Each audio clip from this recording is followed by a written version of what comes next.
Recipe season 4।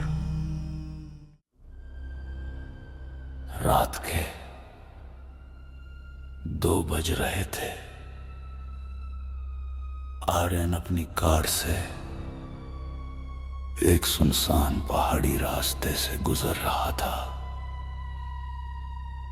चारों तरफ इतना घना जंगल था कि हेडलाइट्स के बाहर सिर्फ काला सन्नाटा था। अचानक गाड़ी के इंजन से एक अजीब सी चीख निकलने लगी। बोनट से काले रंग का गाढ़ा धुआं निकलने लगा। आर्यन ने झटके से ब्रेक मारी। गाड़ी रास्ते के बीचों बीच दम तोड़ चुकी थी। आर्यन ने फोन निकाल कर देखा, लेकिन कोई सिग्नल नहीं था। उसने एक गहरी सांस ली और बाहर निकला। बारिश की ठंडी बूंदें उसके जिस्म को चुभने लगी थीं। तभी उसकी नजर पहाड़ी पर बनी एक पुरानी हवेली पर पड़ी। हवेली की दीवारों से एक धुंधली सी पीली रोशनी झांक रही थी।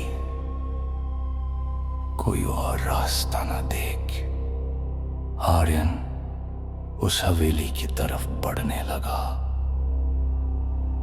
जैसे ही उसने भारी लकड़ी का दरवाजा खटखटाया, वो एक भयानक चरमराहट के साथ अपने आप खुल गया। कोई है? आर्यन ने डरते हुए पूछा। अंदर सिर्फ सन्नाटा था और पुरानी लकड़ी के सड़ने की बदबू। तभी ऊपर की मंजिल से किसी के भारी कदमों की आहट सुनाई दी। थप थप। आर्यन हिम्मत जुटाकर सीढ़ियों से ऊपर गया। ऊपर के गलियारे में दर्जनों पुरानी तस्वीरें टंगी थीं।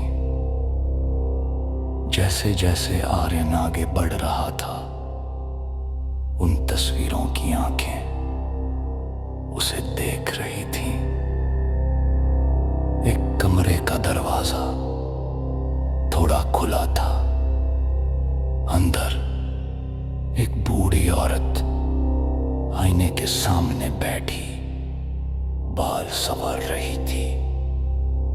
आर्यन ने कांपती आवाज में कहा, माँ जी, मेरी गाड़ी खराब हो गई है। वो औरत नहीं मुड़ी। उसके बाल सफेद नहीं, बल्कि कोयले जैसे काले और लंबे थे, जो जमीन तक बिखरे थे। उसने दबी हुई आवाज में कहा, यहां जो आता है वो मरता नहीं, बस रुक जाता है। आर्यन ने आईने में देखा और उसका खून जम गया। आईने में वो कुर्सी खाली थी।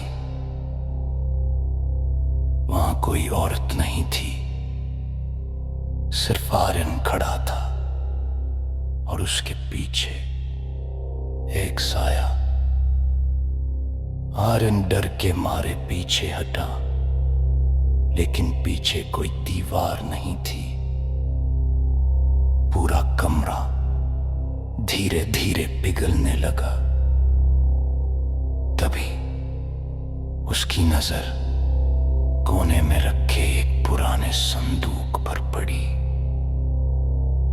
उसमें से टिक टिक की हजारों आवाजें आ रही थी। आर्यन ने संदूक खोला। अंदर हजारों घड़ियां थीं। हर घड़ी पर एक फोटो लगी थी। उन लोगों की जो इस रास्ते से कभी लापता हुए थे। सबसे नीचे वाली घड़ी पर आर्यन ने अपनी तस्वीर देखी। उसकी घड़ी की सुइयां बहुत तेजी से उल्टी दिशा में घूम रही थीं। अचानक उस बूढ़ी औरत ने अपना चेहरा मोड़ा। उसका चेहरा मांस का एक लोथरा था, जिसमें ना आंखें थी ना होंठ। उसने अपना हाथ आर्यन के सीने की तरफ बढ़ाया।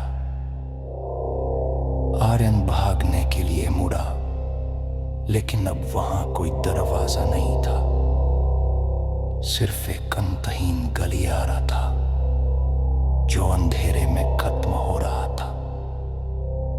दीवारों से अब फुसफुसाहटें आने लगी थी। हमारा साथ दो आर्यन, हमारा साथ दो। आर्यन की अपनी परछाई दीवार से बाहर निकली और उसका गला पकड़ लिया। उसकी चीख हवेली की दीवारों में दफन हो गई। अगली सुबह सूरज निकला। सड़क पर उसकी कार खड़ी थी, जिस पर अब घास उग आई थी, जैसे वो सालों से वहां खड़ी हो। हवेली के उस कमरे में संदूक के अंदर एक नई घड़ी गिर गई। उस पर आर्यन की मुस्कुराती हुई तस्वीर थी, लेकिन घड़ी की सुइयां अब हमेशा